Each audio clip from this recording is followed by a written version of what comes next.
नमस्कार। विशेष सन्दर्भमा म यहाँहरूलाई हार्दिक स्वागत गर्दछु। जीवराम भण्डारी।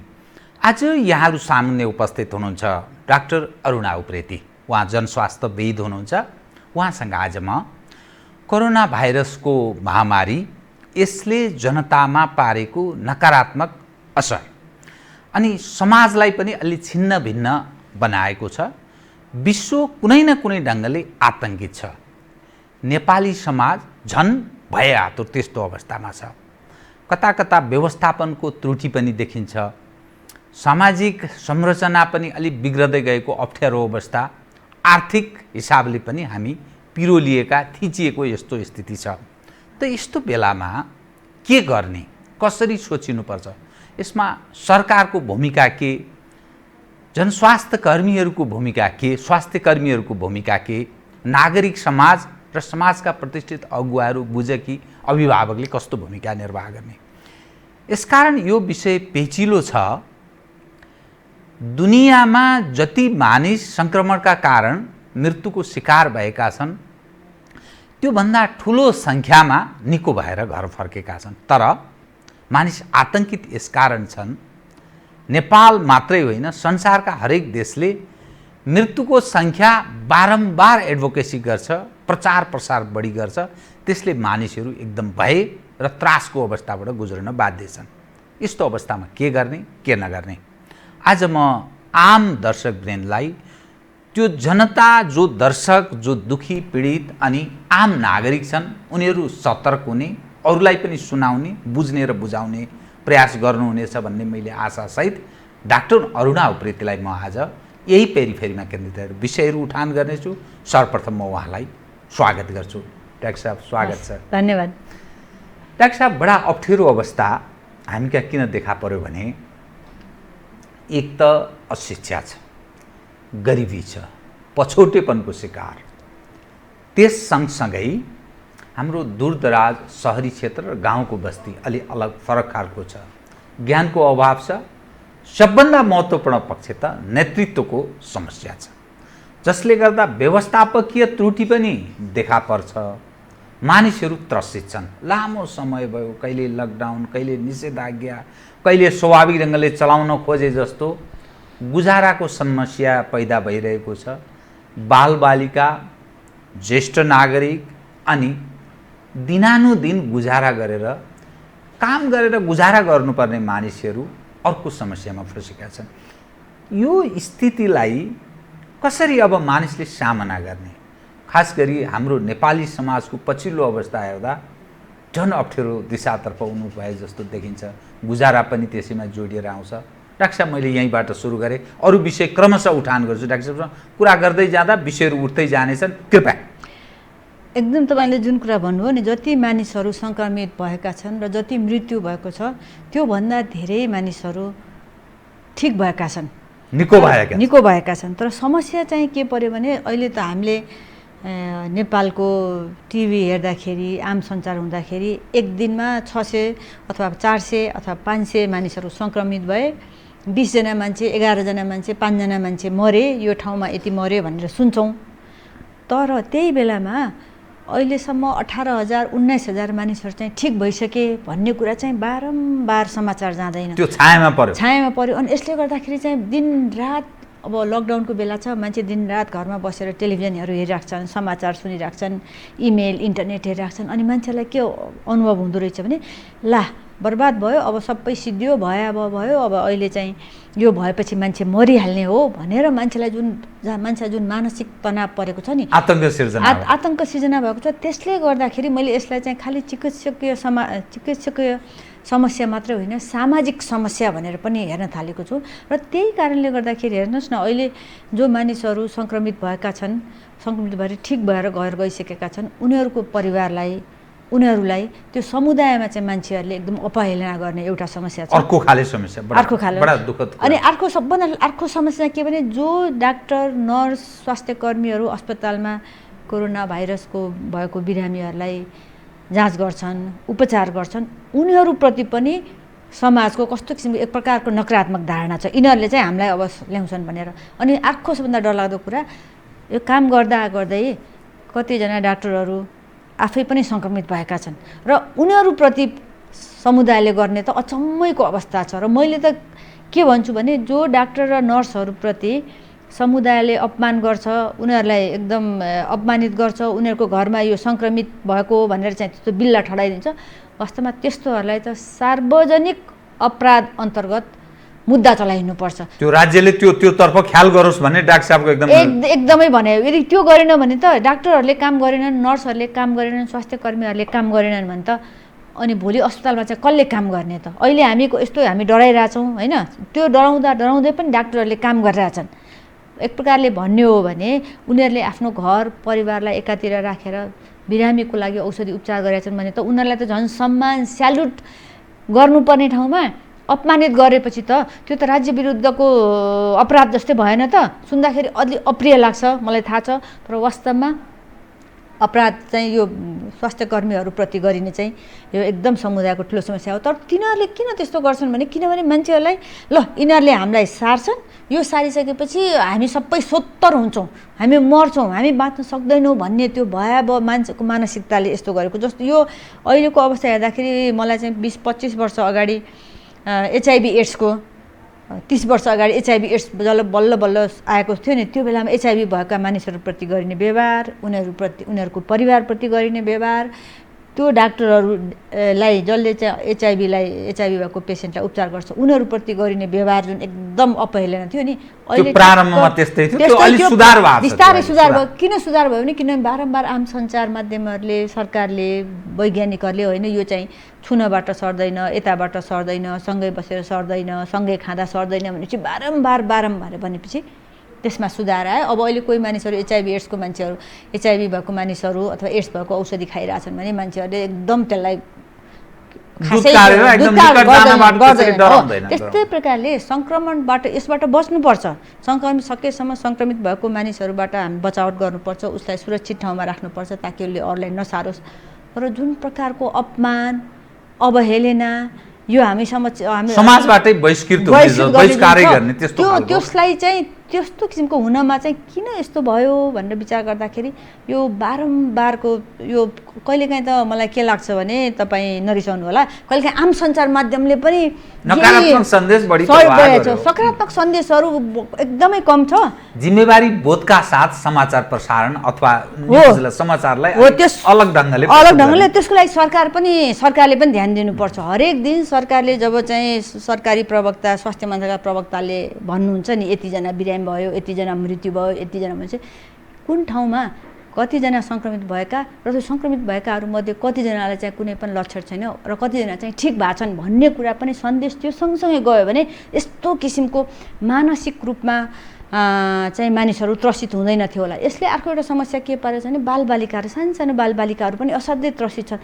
जब सानो बालबालिकाहरू त्रसित हुन्छन् भविष्यमा गएर उनीहरूको यो त्रासपना नि पछिसम्म रहिरहन सक्छ, स्ट्रेसमा जान्छ। स्ट्रेसमा गएपछि तनाव हुन्छ। अनि त्यसपछि जब उनीहरू स्कुल जान थाल्छन्, यताउति जान थाल्छन्, अनि यसलाई त यस्तो भएको छ भनेपछि उनीहरूलाई डर लागिसकेपछि त्यो लामो समयसम्म रहिरहनु हुन उनीहरूलाई त्यस्तो समस्या नपरोस् भनेर पनि सरकारले आमा बुवा मतलब अलिकति समाचार, आम सञ्चारबाट चाहिँ यस्तो किसिमको कुराहरू, सकारात्मक कुराहरूको मेसेज चाहिँ जानुपर्छ। डाक्टर साहब, अब समस्या कहाँनिर रह्यो त? म अलिकति यो दर्शकलाई, खास गरी सर्वसाधारण नागरिक जो अहिले दर्शकको रूपमा पनि सायद हेर्नुभएको छैन कसैले भने त्यो युट्युब मार्फत डाक्टर साहबले जे सुझाव सल्लाह दिनुहुन्छ त्यो सेयर गर्ने प्रयास गर्नु होला भन्ने म चाहन्छु। किनभने यो जनको स्वास्थ्यसँग सम्बन्धित विषयमै हामी कुराकानी गरिरहेछौँ। समस्या कहाँनिर रह्यो? समस्या चाहिँ पहिला हाम्रो अब सरकारले चाहिँ यो त खासै त्यस्तो ठुलो समस्या छैन, हामी कहाँ धेरै आउँदैन भन्ने किसिमले काम गर्यो होइन। त्यो बेला पनि जनस्वास्थ्य विज्ञहरूले सरकारलाई भनिरहेको थियो अहिले नदेखिए पनि भविष्यमा चाहिँ देखिन सक्ने सम्भावना चाहिँ छ है। यो अहिले 2-4 जना, 5 जना, 10 जना, 100 जना छन्, तर पछि चाहिँ हजारौँ जना हुन सक्छन् भनेर भन्दाखेरि यसको लागि चाहिँ अस्पतालहरूको राम्रो व्यवस्था, भएका अस्पतालमा भेन्टिलेटरको व्यवस्थाहरू गर्नु पर्यो, स्वास्थ्यकर्मीहरूलाई यसको बारेमा तालिम दिनु पर्यो, यताउति भनेर भनिराख्दाखेरि त्यति सुनवाई भएन। अनि अलिकता समस्या बढी भइसकेपछि अनि प्रधानमन्त्रीले बोलाएर कुराकानी गर्नुभयो। त्यसपछि स्वास्थ्य मन्त्रालयको पनि अलि तात्यो, तर स्वास्थ्य मन्त्रालयले बाट जुन किसिमको व्यवहार भयो नि, एकदम त्यो असाध्यै करप्सनको जुन मुद्दा उठ्यो नि, त्यसले गर्दाखेरि मान्छेहरूलाई स्वास्थ्य मन्त्रालयले हाम्रो लागि के गर्ला भन्ने विश्वासै हट्यो। असाध्यै दुःख लाग्दो कुरा हो। अनि त्यसपछि अब अहिले आएर चाहिँ अब जब अनि त्यसपछि लकडाउन भयो। लकडाउनमा वास्तवमा भन्यो भने नेपाली जनताले सरकारलाई साथ दिएकै हुन्, एकदम गाह्रो भए पनि। अनि त्यसपछि अलिकता खुल्यो। त्यो खुल्दाखेरि पनि जनस्वास्थ्य विज्ञहरूले चाहिँ के भनिरहेको थियो भने यसरी एकैचोटि खुल्नु हुँदैन, ठाउँ ठाउँमा हेर्नुपर्छ, जुन ठाउँमा अलिकता बढी छ त्यो ठाउँमा अलिकता विचार गर्नुपर्छ भनेर भनिराख्दाखेरि त्यति धेरै वास्तव भएन। अनि जब चाहिँ अलिक अब एकदमै धेरै 30,000 भइसक्यो अनि त्यसपछि चाहिँ अब सरकारले ल अब चाहिँ फेरि लकडाउन गर्ने भनेर भनेको छ। लकडाउन मात्रै समस्या होइन भन्ने कुरा त स्पष्ट रूपमा कहाँ भइसकेको छ भने अहिले विभिन्न WHO ले पनि विश्व स्वास्थ्य सङ्घले अब यो 2 वर्षसम्म रहन्छ भनेर भनिसकेको छ। कोही वैज्ञानिकहरूले चाहिँ योसँगै हामी बाँच्न सिक्नुपर्छ, लामो समय धेरै समय रहन सक्छ हैन। अनि अब यदि 30वटा जति यो विभिन्न देशहरूका 30वटा जति कम्पनीहरूले चाहिँ यसको बारेमा यसको यो भ्याक्सिनको काम गर्दैछन् र त्यो भ्याक्सिन कहिले आउने हो भन्ने पनि थाहा छैन। अनि त्यो भ्याक्सिन यदि आइहाल्यो भने पनि त्यो हामी कहाँ कहिले पुग्ला भन्ने पनि कहिले आइपुग्ला। र त्यो आइसकेपछि पनि साधारण जनमानसमा आइसकेपछि सबभन्दा पहिला भ्याक्सिन लगाउने सायद नेताहरूले नै लगाउँछन् होला। जसरी अहिले चाहिँ परीक्षण उनीहरू मात्रै गरिरहेछन्, सर्वसाधारणको हुँदैन परीक्षण। PCR टेस्ट गर्दा पनि सबभन्दा जो सुविधा सम्पन्न जो चाहिँ जस्तो राज्यको सुविधामा छ उनीहरूलाई सबभन्दा पहिला टेस्ट गर्यो। जो वास्तवमा जनसमुदाय छ उनीहरूको त्यति वास्ता गरिया छैन भन्ने कुरा स्पष्ट देखियो हैन। त्यसै कारणले समस्या चाहिँ यहाँ यो अहिलेको सरकारले जनस्वास्थ्यको बारेमा त्यति धेरै चासो नदिएको त हो, तर के छ भने अहिलेको सरकारलाई मात्रै भनेर हुँदैन। यो 46 सालदेखिकै जो सरकारहरू सत्तामा बसे नि, अहिले उनीहरूले चाहिँ अहिले हामीले यस्तो गरेन, सरकारले उसो गरेन भनेर प्रतिपक्षले भनिरहेछ। तर अहिलेको जुन प्रतिपक्ष ऊ लामो समयसम्म सत्तामा बस्दाखेरि जनस्वास्थ्यको प्रश्न उठाउने नैतिक हक पनि छैन, त्यसैले उठाइ पनि राखेको छैन नि, हेर्नुहोस् न अहिले वास्तवमा होइन। र त्यसै कारणले गर्दाखेरि के लाग्छ भने यो अहिले तर यति भन्दै पनि अहिले यो समस्या यो त इमर्जेन्सी हो। अहिलेको समस्या त जसरी भए पनि समाधानै गर्नु पर्यो। आरोप प्रत्यारोपको त्यति तुक छैन हैन। अनि अहिले चाहिँ अहिले स्वास्थ्य मन्त्रालयले 10,000वटा भेन्टिलेटर ल्याऊ भनेर चाहिँ भन्यो। 10,000 भेन्टिलेटर भनेको त यो त भनिन्छ नि, this is not a joke. एउटा भेन्टिलेटरको झन्डै $8,000 ल 8 लाख। मैले साधारण हिसाब गर्दाखेरि पनि 8,000 × 10,000 कति पैसा भयो त्यो गर्न पनि सकिँदैन हैन। त्यो भेन्टिलेटर ल्याएर मात्रै पुगेन, ठुलो संख्या भेन्टिलेटर फेरि त्यसमा अलि मालमत्ता मिलाएर ढाइ पार्ने कति होला त्यो अलग्गै, त्यहाँ अर्को इन्ट्रेस्ट पनि अर्को इन्ट्रेस्ट छ। अनि त्यो ल्याएपछि कसरी लैजाने र त्यो कसरी विभिन्न ठाउँमा काठमाडौँ मात्र पक्कै राख्ने होइन होला, त्यो विभिन्न ठाउँमा पुर्याउनु पर्यो। त्यो ठाउँमा पुगेपछि त्यो जुन जनशक्ति हुन्छ नि स्वास्थ्यकर्मी उनीहरूलाई सिकाउनु पर्यो। उनीहरू त्यो सिकाइसकेपछि त्यसलाई राम्रोसँग परिचालन गर्नु पर्यो। त्यसमा केही खराबी आयो भने त्यसलाई चाहिँ कसरी व्यवस्थापन गर्ने भन्ने फेरि अर्को छ कुरा भनेपछि यो चाहिँ एकदम विशाल कुरा छ हैन। फागुन चैत वैशाख जेठ असार साउन भदौ, फागुनदेखि नै जनस्वास्थ्य विज्ञहरूले जब लकडाउन सुरु हुनुभन्दा अगाडि नै चैतमा जनस्वास्थ्य विज्ञहरूले यो चाहिँ हामीलाई जरुरत हुनसक्छ है भनेर भन्दै आएको। सरकारले त्यति सुने, अब आएर एकैचोटि सुनेर 10,000वटा भेन्टिलेटर काठमाडौँ नेपालमा ल्याउनलाई त त्यति सहज म आशा गर्छु म चाहिँ गलत हुँ। भगवान त्यसो भए सरकार चुक्यो, राजनीतिक नेतृत्व र प्रशासनिक नेतृत्वमा समस्या छ यहाँ भन्ने देखियो। यो पक्ष त रह्यो नै।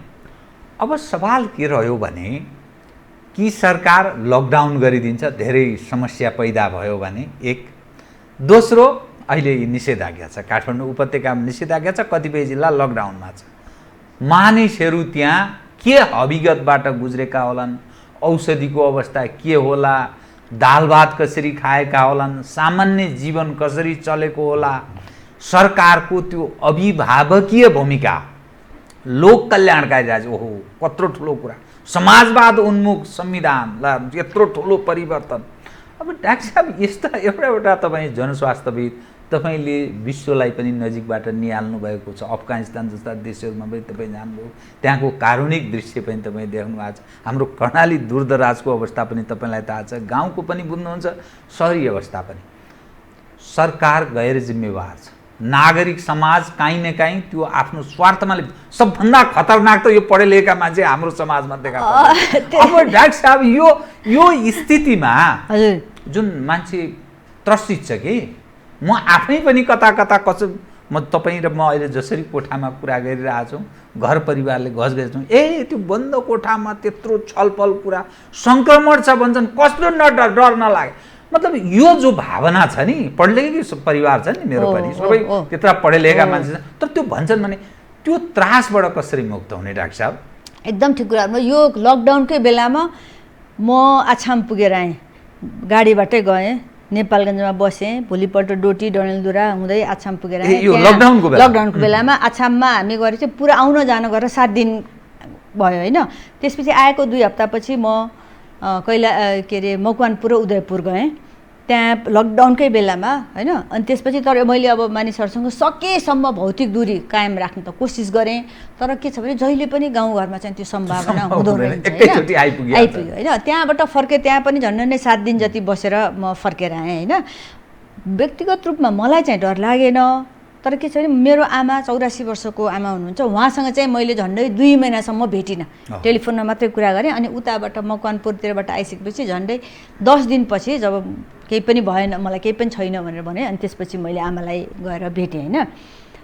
अनि मलाई के लाग्यो भने यसमा यस्तो किसिमको समस्याहरूलाई नहुनुमा, अनि मसँगै गएको एकजना साथीले चाहिँ जाँच गराउनु भयो, आफ्नो PCR टेस्ट गराउनु भयो। अनि उहाँ चाहिँ एकदम केही पनि छैन भनेर उहाँले टेस्ट गरेपछि म पनि ढुक्क भएँ, मलाई पनि केही छैन भनेर होइन।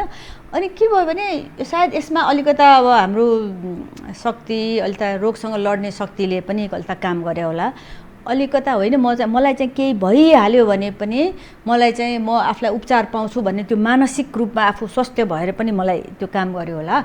र सबभन्दा महत्त्वपूर्ण चाहिँ के भयो भने मैले अब अहिलेको बेलामा मानिसहरूले आफूलाई स्वस्थ राख्नलाई कस्तो किसिमको खानाहरू खानुपर्छ, आफ्नो रोगसँग लड्ने शक्ति बढाउनलाई के गर्नुपर्छ भन्ने त्यसलाई बारम्बार मैले चाहिँ त्यसलाई आफ्नो दैनिक जीवनको अङ्ग बनाएको हुनाले नै सायद यसले मलाई काम गर्यो होला। तर समस्या के छ भने मानिसहरूले अहिले आएर स्वास्थ्यको बारेमा छलफल सुरु गरेका छन्, आफ्नो स्वास्थ्य कसरी राम्रो गर्ने भनेर। तर आज केही खाना खाएर भोलि अथवा पर्सि चाहिँ रोगसँग लड्ने शक्ति त बढ्ने होइन होइन। त्यसै कारणले गर्दाखेरि अहिले यो हामीले यो एकदमै गाह्रो समय हो। यसबाट त हामी आज नभए 6 महिनापछि, 6 नभएपछि 1 वर्षपछि हामी पक्कै निक्लुला नि। तर सरकारले सिक्न सक्ने कुरा के हो भने एउटा त जनस्वास्थ्य विज्ञहरूको अलिकता जानिफकारहरूको विचारलाई चाहिँ लिनुपर्छ, पहिलादेखि नै समस्याहरू आएपछि भन्ने सरकारले एउटा सिक्न सक्छ। अर्को सरकारलाई वास्तवमा भन्नु भने जनताले धेरै साथ दिएको, यस्तो गाह्रो भयो जुन तपाईँले कर्णालीको कुरा गर्नुभयो, सुदूरपश्चिमको कुरा गर्नुभयो, मैले मकवानपुरमा गएर देखेँ त्यहाँ दलितहरूको अवस्थाहरू, उनीहरूसँग त केही खाना नै छैन र उनीहरूलाई चाहिँ उनीहरूको मास्क पनि छैन, कतिजनाको घरमा त दिनको 5 चोटि हात धुनलाई साबुन पनि छैन, र सबभन्दा महत्त्वपूर्ण कुरा काम नभएको हुनाले खानकिनमा पनि कमी छ। र यसले गर्दाखेरि उनीहरूलाई समस्या पर्न सक्ने एकदम सम्भावना हुन्छ। त्यसै कारणले गर्दाखेरि मैले जहिले पनि के भन्ने गरेको छु भने हामी जस्तो अब अलिकता मिडल क्लास फ्यामिलीको मान्छेहरूलाई त अलिकता त्रास भएको छ ला, अब 1 महिनासम्म यस्तै भयो भने के गर्ने भनेर भएको छ भने झन् उनीहरूलाई त नहुने कुरै भयो भने चाहिँ सरकारले जुन किसिमको उनीहरूलाई ल तिमीहरूलाई चाहिँ केही पर्यो भने हामी चाहिँ छौँ है भनेर भन्न सक्ने भन्ने एउटा मानसिक रूपमा जुन अलिकता तनाव कम हुने त्यो सरकारले दिन सकेको छैन, पक्कै हो। तर जनताले चाहिँ सरकारलाई साथ दिएका छन् भन्ने कुरामा चाहिँ म अलिकता विश्वास गर्छु। अहिले तपाईँ लकडाउनको बेलामा भएको मान्छेहरू सबै हेर्नु, सडकमा कोही पनि छैनन्, बाहिर हिँड्दाखेरि कि चाहिँ स्कुलको कि चाहिँ एउटा प्रेसको गाडी हिँड्छ कि डाक्टरको गाडी मात्रै हिँड्छ है। गाह्रो त छ नि मान्छेलाई, घरभित्रै बसेर गर्दाखेरि काम गर्ने मान्छेहरूलाई पनि गाह्रो छ भने चाहिँ, तर पनि मानिसले सहयोग गरेको छ भने चाहिँ यो कुरालाई लिएर सरकारले चाहिँ वास्तवमा उनीहरूलाई धन्यवाद दिनुपर्छ। र सँगसँगै अर्को के कुरा पर्छ नि, यस्तो अवस्था छ तर यो यस्तो अवस्था जहिले पनि हामीले रहन दिन सक्दैनौँ। अब यसलाई चाहिँ कसरी चाहिँ मिनिमाइज गरेर जिन्दगीलाई चाहिँ सहज गर्ने भनेर फेरि अब जनस्वास्थ्य विज्ञदेखि अर्थविज्ञदेखि उनीहरूको सल्लाह लिएर चलाउनु, बडा व्यवस्थापनको पक्ष एकदम महत्त्वपूर्ण। डाक्टर साहब, अब सवाल के रह्यो भने पर्सि 10 गतेसम्मलाई उपत्यकामा अब यो काइन्ड अफ लकडाउनै जस्तो भन्नुहोस् न, यो निषेधाज्ञा जारी छ। कतिपय जिल्लामा लकडाउन छ कि मान्छेलाई बुझ्नको भाषामा बन्दाबन्दी आवत जावतमा प्रतिबन्ध छ होइन, त्यसरी स्वाभाविक ढङ्गले बुझाइने। अब 10 गतेपछि फेरि थप्ने या फेरि सहज ढङ्गले जीवनयापन पहिलेको जस्तै अवस्थामा फर्काउने, त्यो दुईटा विकल्प बिच सायद सरकार छलफल गर्दै होला। तर यो समाधान होइन, समस्या अरू पक्षहरू छ। अब आगामी दिनमा सहज जीवनयापन कसरी गर्न सकिन्छ, एउटा जनस्वास्थ्यविदको हिसाबले सर्वसाधारणले कसरी आफूलाई परिष्कृत गर्ने, अब सरकारलाई कति भन्ने, अब सरकारले के गर्ने, अनि निजी क्षेत्रका अस्पताल र सरकारी अस्पताल उप मानिसहरूको प्रश्न छ डाक्टर साहब। एकदम प्रश्न छ र दुःखला केही दिन अगाडि मात्रै एकजना मानिसलाई, कोरोना भएको मानिसलाई एउटा निजी अस्पतालमा 26 दिनसम्म भेन्टिलेटरमा राखियो। उनको मृत्यु भयो, दुःखद मृत्यु भयो भनौँ न। तर अस्पताललाई चाहिँ 26 लाख रुपियाँ तिर्नुपर्ने भयो। बडा कति दर्दनाक कुरा। एकदम एकातर्फ मानिसको मृत्यु भयो, त्यो अवस्थाबाट 26 लाख उसले तिर्नु पर्यो। 26 लाख त्यो मानिसलाई, उनीहरूको परिवार र उनीहरूबाट त्यो पाइन्छ कि त्यो कागज पाइन्छ कि भनेर भन्दाखेरि त्यो परिवारले दिन चाहेन। अनि मैले अब यस्तो दुःखद अवस्थामा त्यो बिल ल्याएर उ गर्ने कुरा भएन भनेपछि अहिले साधारण मानिसले तपाईँले, अनि मैले विचार गरेँ मेरो त कोरोनाको चाहिँ मेरो गरेछ, बिमा गरेछ, तर 1 लाख मात्रै दिन्छ। यदि केही कथनकाल भगवान् नगरोस् केही कथनकाल यसरी भेन्टिलेटरमा बस्नु पर्यो भने हामीले त साधारण जनताले त त्यत्रो पैसा तिर्न सक्ने अवस्था त कुनै पनि छँदै छैन। अहिले स्वास्थ्य मन्त्रालय, लोक कल्याणकारी राज्य, समाजवाद उन्मुख संविधान, अनि यो जनताको सरकार, अभिभावक, अनि कहाँ रह्यो डाक्टर साहब? हो एकदम ठिक हो। तर यसलाई अहिलेको मैले के भन्छु भने फेरि पनि यो सरकारको यो अवस्था, सरकारले जनस्वास्थ्यको बारेमा वास्ता नगरेको कुरा त पञ्चायतको पालामा त कुरै छोडिदिउँ। 46 सालदेखि जो सरकारमा निरन्तर भइरहेछ, उनीहरूले जो 46 सालदेखि सरकारमा बस्यो, उनीहरूले चाहिँ प्राइभेट निजी अस्पतालहरूलाई चाहिँ एकदमै बढी व्यापारीकरण, स्वास्थ्यको एकदमै व्यापारीकरण भयो होइन। ल ठिक छ, निजी अस्पताल भयो, तर निजी अस्पताल र सरकारी अस्पतालको बिचमा यति धेरै ग्याप भयो कि, र सबभन्दा निजी सरकारी अस्पतालमा त केही पनि हुँदैन भन्ने किसिमको मानसिकता भयो। एकदम बढी पैसा तिरेर निजी अस्पतालमा जाने भयो। र सरकारले सबभन्दा के गर्यो भने उसले निजी अस्पताललाई सहुलियत त दियो, तर सरकारी अस्पताललाई राम्रो पार्नुपर्छ भनेर सरकारले कहिले पनि विचार गर्ने। र त्यसको उदाहरण चाहिँ धेरै टाढा जानै पर्दैन। एउटा उदाहरण वीर अस्पताल, एकदम राम्रो, नेपाल भएका एकदम राम्रो क्रिम अफ द सोसाइटी भन्छ नि, ब्रेन अफ द त्यो डक्टरहरूको बिचमा पनि सबभन्दा राम्रो डक्टरहरू त्यहाँ छन्। तर भिआइपीहरू, नेताहरू, उनको श्रीमान श्रीमती, छोराछोरीहरू बिरामी भएपछि वीर अस्पतालमा जाँदैन, सबैजना निजी अस्पतालमा जान्छन्, हो कि होइन?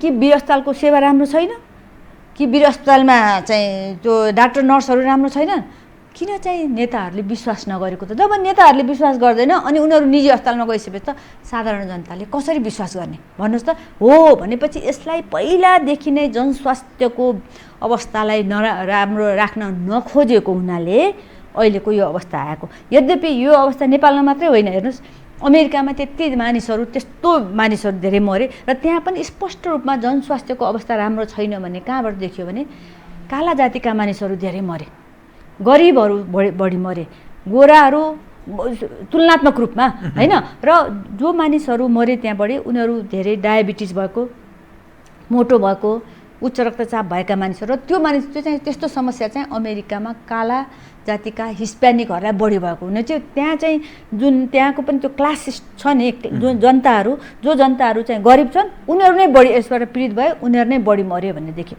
हामीले भन्छौँ न्युजिल्यान्ड र जर्मनीमा त कस्तो राम्रो गर्यो भनेर। न्युजिल्यान्ड र जर्मनीमा काम गरेको अहिलेको सरकारले मात्रै होइन, पहिलादेखि नै उनीहरूको जनस्वास्थ्यको अवस्था राम्रो थियो, अस्पतालहरूको अवस्था राम्रो थियो। नेताहरूले आफूलाई चाहिने नेताहरू बिरामी परेपछि न्युजिल्यान्डभन्दा बाहिर गएर उपचार गर्दैनथे। त्यहाँको सबभन्दा जुन एउटा साधारण काम गर्ने कर्मचारीले जुन सुविधा पाउँछ त्यही नेताले पाउने भएको हुनाले अस्पतालहरू सबै राम्रो भएको हुनाले जनस्वास्थ्यको अवस्था राम्रो भएको हुनाले त्यहाँ जनताले त्यहाँ विश्वास गरे होइन न्युजिल्यान्डमा। अनि जब चाहिँ लकडाउन भनेपछि ठ्याक्कै लकडाउन भयो। अनि जब चाहिँ मानिसहरूले जब त्यहाँको सरकारले त्यसलाई ल अब स्थिति अलिकति राम्रो छ भनेपछि खुल्यो।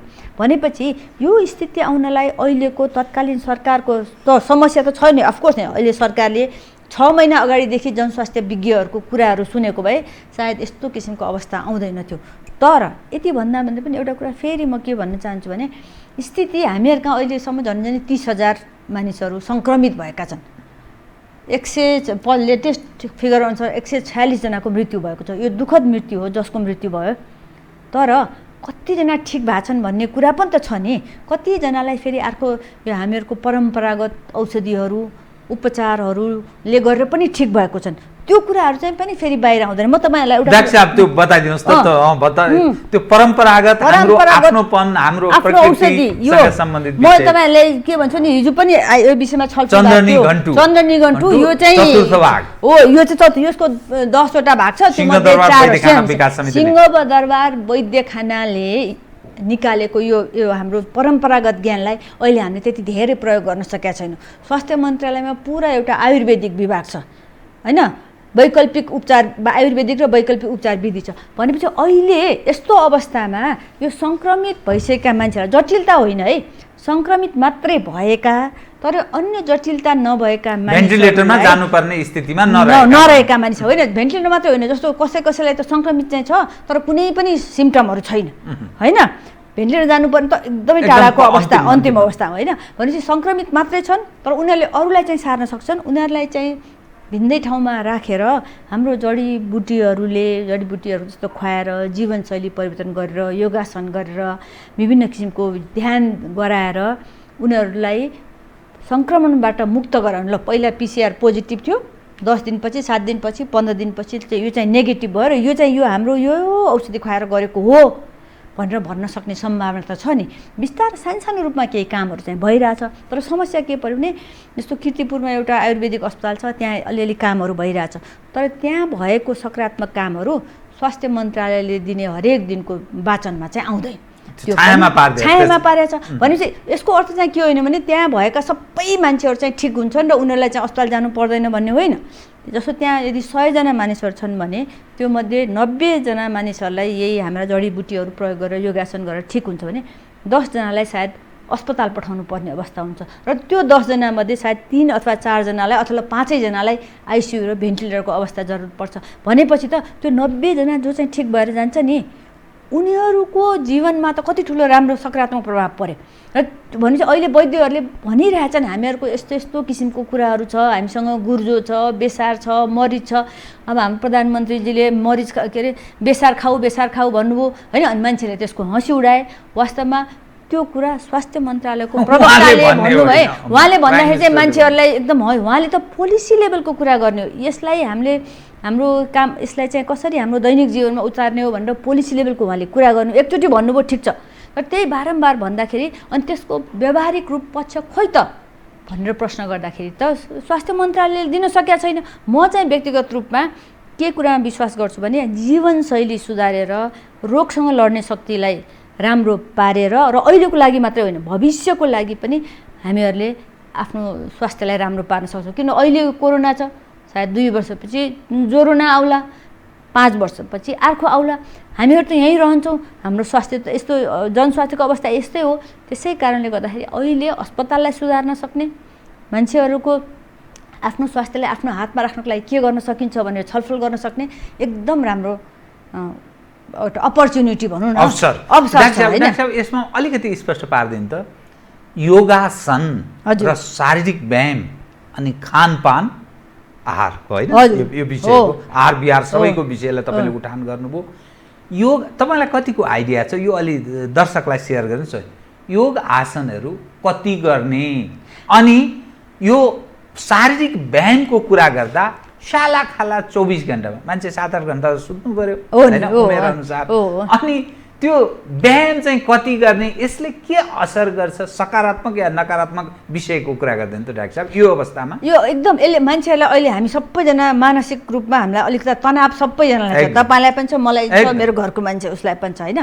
भनेपछि अनि फेरि दिनभरि कस्तो हुन्छ भने हाम्रो मानवीय स्वभाव के हो भने मान्छेहरूसँग सरसल्लाह गर्नु, हाँस्नु, बोल्नु, कुरा गर्नु यो गर्ने हाम्रो यसले गर्दाखेरि चाहिँ हाम्रो जिन्दगीमा प्रेरणा दिन्छ। एकान्त बस्न खालि सन्तहरू मात्रै होला, साधुहरू मात्रै होला एकान्त बस्छ भने तपाईँ हामीहरू जस्तो होइन यो यसमा गर्ने मान्छेहरू सक्दैन। अनि यस्तो बेलामा चाहिँ यदि योगासन गरियो भने योगासन गर्नको लागि धेरै ठुलो पनि गर्दैन, साधारण खालको योगासन त हाम्रो जीवनको अङ्ग नै हो।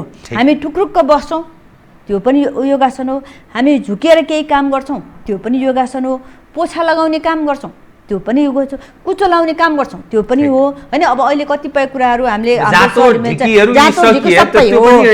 प्रकारको योगासन नै हो होइन, हो नि हो। त्यसले गर्दा भनेपछि तर अहिले अब यो हामीहरूको जस्तो सहरमा बस्ने मानिसहरूलाई चाहिँ दिनमा कमसेकम आधा घन्टा 45 मिनट जति योगासन गर्यो भने यसले शारीरिक रूपमा मात्र होइन मानसिक रूपमा पनि आधा घन्टा 45 मिनट होइन। अब त्यो हेरेर हुन्छ होइन। अब त्यो कस्तो उमेर समूह त्यसको यो फेरि बनावट त्यसमा पनि फरक पर्छ। यो मैले यसलाई किन यति महत्त्व दिएको भने जब म अफगानिस्तानमा काम गर्थेँ आजभन्दा झन्डै 18 वर्ष अगाडि, त्यो बेला मलाई एकदमै तनाव थियो। अब बाहिर एकदमै त्यो अफगानिस्तानको गाह्रो लडाइँको अवस्था, घरमा टेलिफोन गर्न नपाउने होइन, अनि घरमा के भयो होला भन्ने विचारले कहिलेकाहीँ त म यति तनावमा हुन्थेँ कि बिहान 3 बजे नै आँखा खुल्थ्यो। अनि त्यो बेलामा मैले एकदम आफूलाई अलिकता सक्षम राख्नलाई मानसिक रूपमा मलाई डिप्रेसन नहोस् भनेर मैले कहिलेकाहीँ 1.5 घन्टा 2 घन्टासम्म बिहान 1.5-2 घन्टा बेलुका 1 घन्टा जति गर्थेँ कि त्यसले गर्दाखेरि मलाई अलिकता सहज भयो। त्यसले गर्दाखेरि मानसिक रूपमा पनि र शारीरिक रूपमा पनि म स्वस्थ रहेँ। र किनभने फेरि योगासनको अर्को मतलब के छ भने हामीले जे खानेकुराहरू खान्छौँ जति स्वास्थ्यकर खानेकुराहरू हामीले खाए पनि त्यो यदि राम्रोसँग पाचन भएन भने शरीरमा राम्रोसँग पोषण भएन भने पाचन भएन भने त्यो शरीरमा लाग्दैन। त्यसै कारणले अहिले अब मान्छे हिँड्न सक्ने अवस्था छैन। पहिला त कतिजना मान्छेहरू मर्निङ वाक गर्थे, बच्चाहरू खेल्थे, यताउति जान्थे होइन, अहिले त्यो छैन। त्यसै कारणले योगासनले गर्दाखेरि हाम्रो शरीरमा भएको हामीले जुन जे खानेकुरा स्वास्थ्यकर खानेकुराहरू जे खान्छौँ त्यो खानेकुराहरू चाहिँ राम्रोसँग पाचन होस् भनेर पनि योगासनको महत्त्व छ। अनि यो खानाको कुरा, खानाको सवाल चाहिँ अहिले सबभन्दा सजिलो मलाई धेरै यो पछिल्लो 4 महिना मैले झन्डै 30वटा जति इन्टरभ्यू दिएँ होला खानाको बारेमा। एकदम सजिलो छ, घरमा जे पाक्छ जे पकाउन सकिन्छ स्वास्थ्यकर खानेकुरा खाने। स्वास्थ्यकर खानेकुरा खाने भनेको के हो भने दाल भात तरकारी रोटी दुध दही हाम्रो जे छ घरमा त्यही। कसैको घरमा कोदो हुन्छ होला, कसैको घरमा कोदो र फापर हुन्छ, कसैको घरमा मकै भटमास, कसैको घरमा गहुँ हुन्छ होला, त्यो सबै फाइबरयुक्त खानेकुरा। र अर्को कुरा के भने अहिलेको बेलामा हामीहरूले बाहिरका त्यो प्याकेटका चाउचाउहरू, प्याकेटका बिस्कुटहरू, प्याकेटका पाउरोटीहरू, बाहिरका जसलाई मैले बारम्बार पत्रु खाना भन्छु त्यस्तो खानेकुराहरू चाउचाउहरू यस्ता बाहिर खानेकुराहरू चाहिँ सेवन नै नगर्ने। किनभने 2-3टा कारणले। एउटा त तिनीहरूमा एकदम धेरै नुन मिसिएको हुन्छ, अध्ययनले देखाइसकेको छ। र त्यो नुन धेरै खाइसकेपछि त्यसमा त्यो सोडियम बढी हुन्छ। त्यसले गर्दाखेरि हाम्रो मृगौलाहरूलाई समस्या पर्न सक्ने सम्भावना हुन्छ। त्यसमाथि पनि सानो बालबालिकाहरू जो चाहिँ घरको खानाहरू पनि खान्छन् अनि फेरि यस्तो किसिमको खाना खाइसकेपछि जब नुन बढी हुन्छ त्यसले गर्दाखेरि उनीहरूको मृगौलामा समस्या पर्छ, उनीहरूको मोटोपन बढ्न सक्ने सम्भावना हुन्छ। मोटोपन बढिसकेपछि अलिकता उमेर बढिसकेपछि भविष्यको लागि पनि उनीहरूलाई मधुमेह हुन सक्ने सम्भावना हुन्छ। भनेपछि 18, 19, 20 वर्षको उमेरमा कोही बच्चा चाहिँ 80-90 किलो भयो भने त उसको समस्या पर्छ। त्यसै कारणले गर्दाखेरि खानाको बारेमा अहिले यो कोरोनाको बेलामा मात्रै होइन भविष्यलाई पनि ध्यानमा राखेर हामीले आफ्नो शरीरको रोगसँग लड्ने शक्ति बढाउनको लागि स्वास्थ्यकर खानेकुरा खानुपर्छ। अर्को एउटा किन छ जरुरी छ भने अहिले जोसँग नेपालमा क्षयरोग लागेको मान्छेहरू धेरै छन्। हरेक दिन अहिले नेपाल स्वास्थ्य मन्त्रालयको तथ्याङ्क अनुसार हरेक दिन 16 जना मानिसहरू क्षयरोगको कारणले मर्छ। हरेक दिन 16 जना। र क्षयरोगको कारण के हो भने मान्छेहरूलाई पहिला अझ धेरै मर्थ्यो, अहिले हामीसँग औषधि छ, सुविधा छ, त्यसै कारणले गर्दाखेरि यो कम भएको। क्षयरोग लाग्ने प्रमुख कारण मध्ये एउटा चाहिँ रोगसँग लड्ने शक्ति कम भएको होइन। रोगसँग लड्ने शक्ति कुन बेला कम हुन्छ भने जब मान्छेलाई कुपोषण हुन्छ, जब मान्छेलाई चाहिँ राम्रो स्वास्थ्य सुविधाहरू पुग्दैन भनेपछि रोगसँग यो कुपोषण नहोस् भनेर हामीहरूले स्वास्थ्यकर खानेकुरा खानु पर्यो। बालबालिकाहरूलाई कुपोषण नहोस् भनेर उनीहरूलाई स्वास्थ्यकर खानेकुरा खान दिनु पर्यो र भविष्यको लागि पनि उनीहरूलाई अहिलेदेखि नै जानकारी होस् भनेर एउटा यो ज्ञान दिने पनि एउटा अहिले अवसर हो होइन।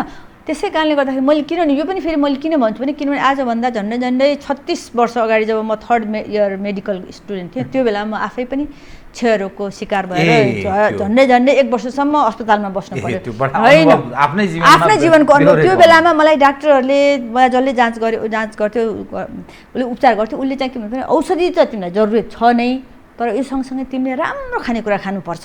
स्वास्थ्यकर खानेकुरा खाएन भने यो अहिले एकछिन ठिक भए जस्तो हुन्छ, फेरि तिमीलाई सर्न सक्छ भनेपछि मेरो लागि चाहिँ त्यो एउटा झन्डै ज्ञानको उज्यालो जस्तो भयो। त्यसपछि मैले आफ्नो खानेकुरामा चाहिँ एकदमै ध्यान दिन थालेँ र अहिले चाहिँ मलाई के लाग्छ भने त्यो बेलामा त मलाई एकदमै चिन्ता लाग्यो थियो, मलाई क्षयरोग लाग्यो भनेर। तर अहिले चाहिँ मलाई के लाग्छ भने त्यसले गर्दाखेरि मलाई आफूलाई मात्र होइन अरूलाई पनि ज्ञान दिनको लागि चाहिँ एउटा अनुभव, जुन आफ्नो अनुभव भइसकेपछि अरूलाई दिनलाई भन्नलाई सजिलो हुन्छ, महत्त्वपूर्ण पुँजीको रूपमा रहेको एकदम हो। डाक्टर साहब, अनि यो चन्द्रनी घण्टु, हजुर, अब हाम्रा परम्परागत उपचार पद्धतिहरू छन् हगि, नेपालको सन्दर्भको कुरा गर्दा यो विभिन्न हब्सहरू सब्सहरूको यो ठाउँ हो, यो हाम्रो सेन्टर केन्द्र हो कि अब एकदम रामायण कालदेखि बडा चर्चित छ हिमालय क्षेत्र, बडा एकदम यो विषयमा यस्तो अवस्थामा कुनै त्यस्तो जडीबुटीसँग सम्बन्धित कुनै विषयले यसले चाहिँ यो स्वास्थ्यलाई यतिखेर यही कोरोना भाइरससँग सम्बन्धित विषयलाई फाइदा गर्छ भन्ने डाक्टर साहबलाई केही लागेको छ भने सेयर गरिदिनुहोस्। यो चाहिँ अब यसको बारेमा स्पष्ट रूपमा बोल्ने त हाम्रो आयुर्वेदिक डक्टरहरूले बोल्नुपर्छ होइन। मलाई अब मैले चाहिँ मेरो केही आयुर्वेदिक साथीहरूसँग, आयुर्वेदमा काम गर्ने आयुर्वेदिक डक्टरहरूसँग सम्बन्ध भएको हुनाले, आयुर्वेदिक डक्टरहरू साथी पनि भएको हुनाले उहाँहरूले भनेको अनुसार चाहिँ 2-3टा कुराहरू मलाई भन्नुभयो र जुन चाहिँ अहिले मैले आफ्नो जिन्दगीमा एकदम प्रयोग गरिरहेको छु। तपाईँ आफै प्रयोग गरिरहेको छु। मैले चाहिँ गुर्जोको र गुर्जोले गर्दाखेरि रोगसँग लड्ने शक्ति चाहिँ दिन्छ होइन, रोगसँग लड्ने इम्युनिटी पावर जुन अहिले सबैजनाले अङ्ग्रेजी भाषामा बुझ्छन् त्यो चाहिँ बढ्छ। तर त्यो सँगसँगै गुर्जो भनेको जताततै पाइन सक्छ, त्यो जङ्गलभरि हुन्छ, त्यो त पहाडमा तराईमा पनि पहिला हुन्छ, तर हामीले त्यसलाई व्यवस्था गर्थ्यौँ। अब भारतमा पनि रामदेवले भनिसकेपछि अहिले नेपालमा पनि यसको बारेमा चाहिँ चर्चा परिचर्चा सुरु भएको छ र आयुर्वेदिक डक्टरहरूले भन्नुभएपछि मैले पनि 12वटा जति त्यो मरिच, त्यसपछि बेसार, गुर्जो, जेठी मधु, मुङ्ग्रेलो, यो सबै जिरा धनियाहरूलाई पिसेर एउटा पाउडर बनाएको छु र हरेक दिन बिहान खान्छु। अनि बेलुका चाहिँ बिहान कसरी खानुहुन्छ? 1 चम्चा जति उसमा हालेर, पानीमा हालेर, तातो पानीमा, अनि अलिकता कसैले चाहिँ मुखमै हालेर निल्छन्, म चाहिँ तातो पानीमा हालेर त्यसलाई अलिकता कागती पनि हाल्छु, अनि खान पनि सजिलो हुन्छ। अनि बेलुका चाहिँ 1 चम्चा। तर यसमा चाहिँ के विचार गर्नुपर्छ, कसैलाई चाहिँ यो 1 चम्चा यो विभिन्न किसिमको जडीबुटीहरू मिसाउँदाखेरि कसैलाई चाहिँ एकदमै गर्मी गर्दो रहेछ। अनि त्यस्तो मानिसहरूलाई चाहिँ एकदम कमबाट सुरु गरे, 1 चम्चाको आधा चम्चाबाट सुरु गर्नलाई सल्लाह दिन्छ। तर के छ भने अब यो चाहिँ मलाई यसले ठिक गर्यो, यसको अर्थ सबैजनालाई त्यही तरिकाले ठिक गर्छ भन्ने त होइन। कतिजनालाई केहीमा एलर्जी हुनसक्छ, त्यसैले त्यो चाहिँ विचार गरेर गर्नुपर्छ। तर यसले मलाई चाहिँ ठिक गर्यो भन्ने चाहिँ मलाई अनुभव, ठिक गर्यो भने मतलब मेरो रोगसँग लड्ने शक्ति बढाउन मद्दत गरेको छ भन्ने कुरा हुन्छ। तर यो सँगसँगै मलाई त्यस्तो महसुस भएको छ। र अनि बेलुका चाहिँ राति मरिच र बेसार, अलिकता मरिच र बेसार हालेर अनि दुधसँग मिलाएर खान्छु मैले होइन। चाहिँ यो अनि त्यो सँगसँगै मैले अब तरकारीहरू, हरियो तरकारीहरू बढी खान्छु।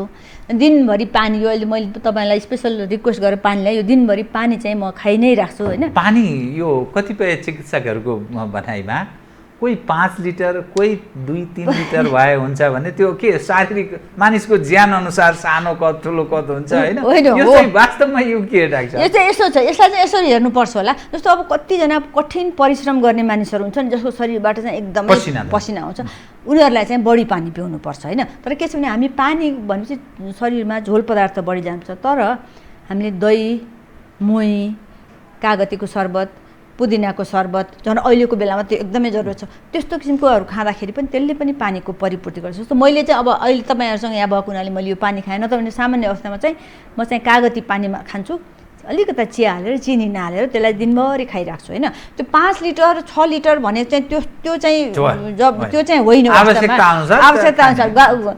तराईतिर जहाँ चाहिँ एकदम पसिना खलखल्ते पसिना आउँछ त्यो बेलामा अलि बढी पानी पिउनुपर्छ। र पानीको सट्टामा कसैले गोरस भन्छ, उनीहरूले छाछ भन्छ होइन, त्यो पिउँछ भने त्यो पिउन पाए झनै राम्रो भयो, त्यसले शरीरमा क्याल्सियम पनि जान्छ होइन। अब अहिले त जाडो ठाउँमा अहिले त कम पानी पिउनुपर्छ। त्यसै कारण ठ्याक्कै यदि यो 2 लिटर खाऊ 5 लिटर खाऊ पिउ भनेर भन्ने चाहिँ त्यो चाहिँ मैले अहिले भन्न सक्दिनँ।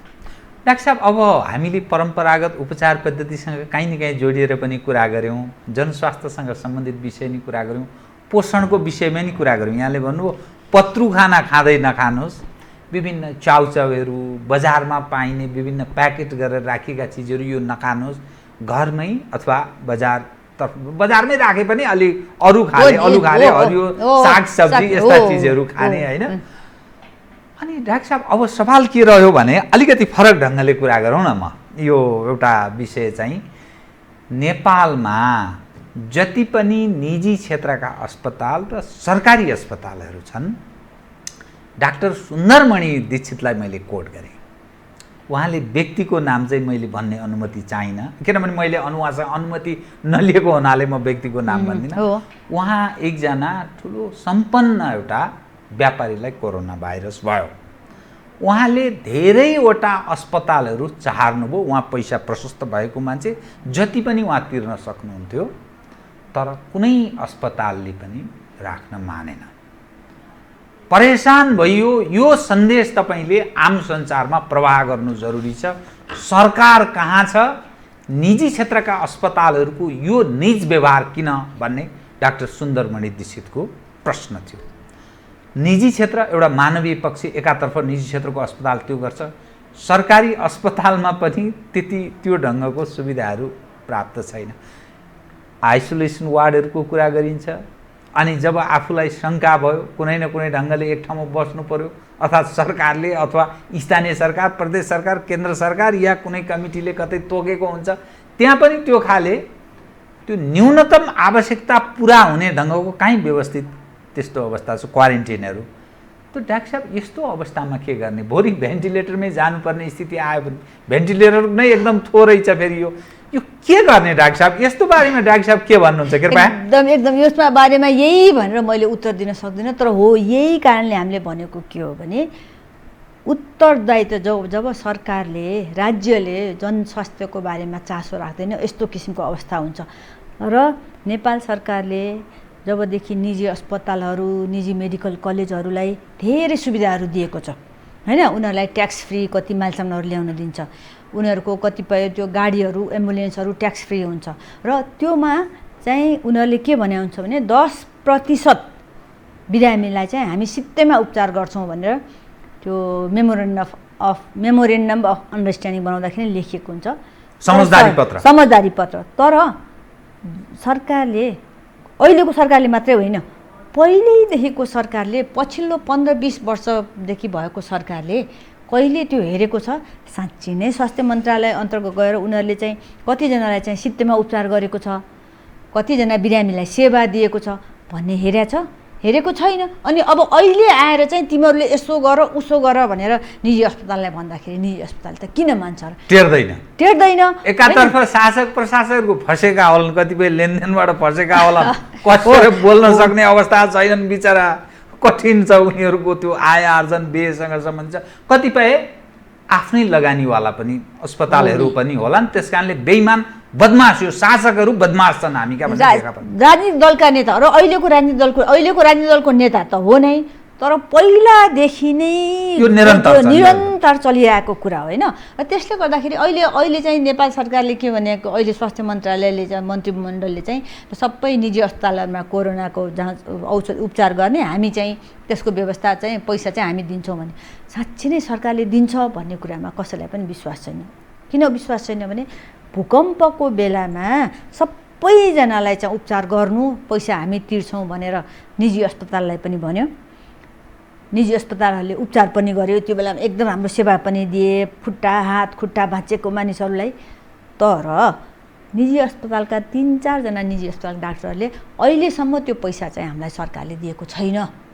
र हामीले चाहिँ अब हाम्रो एउटा सोसियल रेस्पोन्सिबिलिटी भन्ने हामीले चाहिँ गऱ्यौँ भनेर भनेको छ भनेपछि अहिले सरकारले र सबैजनालाई चाहिँ उपचार गर्नु हामी पैसा दिन्छौँ भनेर भन्दाखेरि निजी अस्पतालहरूले कसरी मान्ने भन्नुहोस् त? सरकार त्यति गैर जिम्मेवार सरकार पनि त सामाजिक दायित्वको हिसाबले यसो आँखामा छाप हाल्ने काम चाहिँ गरेका छन् निजी अस्पतालहरूले, नत्र यथार्थमा त्यो गर्न बाध्य रहन्छ। उनीहरूको पनि सोसियल रेस्पोन्स, उनीहरूलाई पनि त मोनिटरिङ, इभ्यालुएसन, मूल्याङ्कन गरेको भए पो त हो सरकारले गर्छ, हामीलाई पनि सहायता गर्छ भनेर भन्थ्यो। भनेपछि त्यसै कारणले गर्दाखेरि यसमा चाहिँ बारम्बार जनताले, राज्यले जनताको स्वास्थ्यमा ध्यान नदिएको भन्ने कुरा चाहिँ स्पष्ट छ। उदाहरणको लागि म के भन्छु भने साधारण एउटा कोही मान्छे, बच्चा अथवा ठुलो मान्छे डायरिया, पखालाबाट बिरामी भयो भने स्वास्थ्य चौकीमा गएर उसलाई उपचार गरेर 24 घण्टासम्म राखेर जीवनशैली औषधि चढाएर ऊ ठिक भएर अस्पताल जान्छ भने त्यही काम यदि निजी अस्पतालमा गयो भने झन् एक दिन राख्दाखेरि कमसेकम 15-20-25 हजार जति खर्च हुन्छ। त्यो त मैले सामान्य टु सामान्य मात्रै भनेको, अझ यस्ता घटनाहरू त कति छन् होइन। तर निजी अस्पतालहरूले यस्तो किसिमको गर्न सक्नुमा सरकारको दायित्व चाहिँ के छ त? स्वास्थ्य मन्त्रालयको दायित्व के छ त? स्वास्थ्य मन्त्रालयले शिक्षा मन्त्रालयको मेडिकल कलेजदेखि लिएर आफ्ना निजी अस्पतालहरू जहाँ छन् त्यहाँ उनीहरूले यस्तो किसिमको गर्छन् भने सरकारको दायित्व हुँदैन। सरकारले पहिलादेखि नै कडी कडाउ भएको भए निजी अस्पतालहरूले होइन हामीले चाहिँ अहिले बिरामीहरूले लिँदैन भन्न सक्दैन थिए। अब अहिले सरकारले चाहिँ ल्याऊ भनेर भनेको छ, 10,000वटा भेन्टिलेटर आउँछ भनेर भनेको छ। तर निजी अस्पतालको पनि व्यवस्था के हुनसक्छ भने हामीले उपचार चाहिँ गराउँला, तर सरकारले फेरि पछि पैसा दिएन भने त समस्या पर्यो नि त। किनभने निजी अस्पतालहरू चल्ने त बिरामीहरूले दिएको पैसा हो। त्यो बिरामीहरू जसलाई चाहिँ सरकारले पैसा दिन्छ भनेर भन्छ भने त्यो बिरामीहरू दिन्छन्, उनीहरू घरद्वार जान्छन्। सरकारले 2 वर्ष 3 वर्ष 5 वर्षसम्म पैसा दिएन भने सरकारसँग झगडा त गर्न सकिँदैन। भनेपछि सरकारप्रति विश्वास नभएको हुनाले निजी अस्पतालहरूले काम राम्रोसँग यो अहिले कोभिडको बेलामा काम गर्न नसकेको नगरेको होला। र सरकारले चाहिँ यदि होइन यो किनभने सरकारलाई त अधिकार त छ नि तिमीलाई गर भनेर भने यदि सरकार र निजी अस्पतालहरूको बिचमा राम्रो सम्बन्ध, पारस्परिक सौहार्दपूर्ण सम्बन्ध भयो भने त यो महामारीको बेलामा निजी अस्पतालहरूको पनि एउटा ठुलो सामाजिक दायित्व नै हो। हरेक मानिसको, हामीहरूको हाम्रो पनि सामाजिक दायित्व के हो भने कोही मानिसहरूलाई जब हामी एज अ जनस्वास्थ्य विज्ञ हामीले कसैलाई यसको बारेमा भन्छौँ, यसरी बच्ने भनेर भन्छौँ, त्यो हाम्रो सामाजिक दायित्व हो। त्यसको लागि त सरकारले तँलाई यति पैसा दिन्छु भनेर भन्नै पर्दैन होइन। त्यस्तै प्रकारले निजी अस्पतालको पनि दायित्व हो। तर स्वास्थ्य मन्त्रालयको प्रति अविश्वासको भावना भएको हुनाले सायद यस्तो किसिमको अवस्था भएको होला। डाक्टर साहब, अब म 2टा विषय म कार्यक्रमको अन्त्यतिर आएँ कि एक, यो कोरोना भाइरसका कारण एकातर्फ मानिस आतंकित छन्, सारा अरू चिज छायामा परेको छ। अरू पनि त रोग छँदैछ नि समाजमा, अरू खाले रोगका कारण मानिस दिनानुदिन मरिरहेका होलान्, त्यसतर्फ कसैको ध्यान छैन। अब फेरि दोस्रो पक्ष अब यही कहिले लकडाउन भनेको छ, कहिले निषेधाज्ञा भनेको छ। अब यो कति चल्ने, जसका कारण बेरोजगार थपिँदो छन्, उद्योग धन्दा व्यापार व्यवसाय सब चौपट छ। नेताहरू चाहिँ सायद मालामाल छन्, मानिसहरू मैले अलि पोलिटिकल विषय पनि उठान गरेँ, प्रशासकहरू मालामाल छन्। तर जनता दिनानुदिन एक पछि अर्को मर्कामा छन्, मानिस मर्दैछन्, अरू रोगले मरिरहेका छन्, कतिपय आत्महत्याका शिकार भएका छन्, कतिपय अरू रोगका कारण मरिरहेका छन्, उपचार पाएका छैनन्, मानिसलाई आवत जावतको समस्या छ, भोकमरीको कुपोषणको शिकार भइरहेका छन्। डाक्टर साहब, एज एउटा जनस्वास्थ्यविद नेपाली समाजको तपाईँ एउटा अगुवा पनि हो, परिवर्तनमा पनि तपाईँ जस्ता मानिसहरू होमिएको मलाई जानकारी छ, के गर्ने हो होला बताइदिनुहोस्। तपाईँ यो प्रश्न त अब म सँगसँगै अर्को एकजना राजनीतिक नेतालाई पनि ल्याएर र तपाईँले जुन कुरा भन्नुभयो नि हो, अहिले चाहिँ कोरोनाको कारणले अरू सबै समस्याहरू चाहिँ ओझेलमा परेको छ। उदाहरणको लागि अहिले ब्रह्मलुट फेरि चलिरहेछ, हरेक दिन 3 जना मानिसहरूले एभरेजमा 3 जना मानिसहरूले आत्महत्या गरिरहेछन्। हरेक दिन 3 जना महिला सुत्केरी हुँदाखेरि मरिरहेको छन्। अहिले सुत्केरी हुँदाखेरि अस्पतालमा जाने महिलाहरूको सङ्ख्या सट्टै झन्डै 50-60% घट्यो होइन।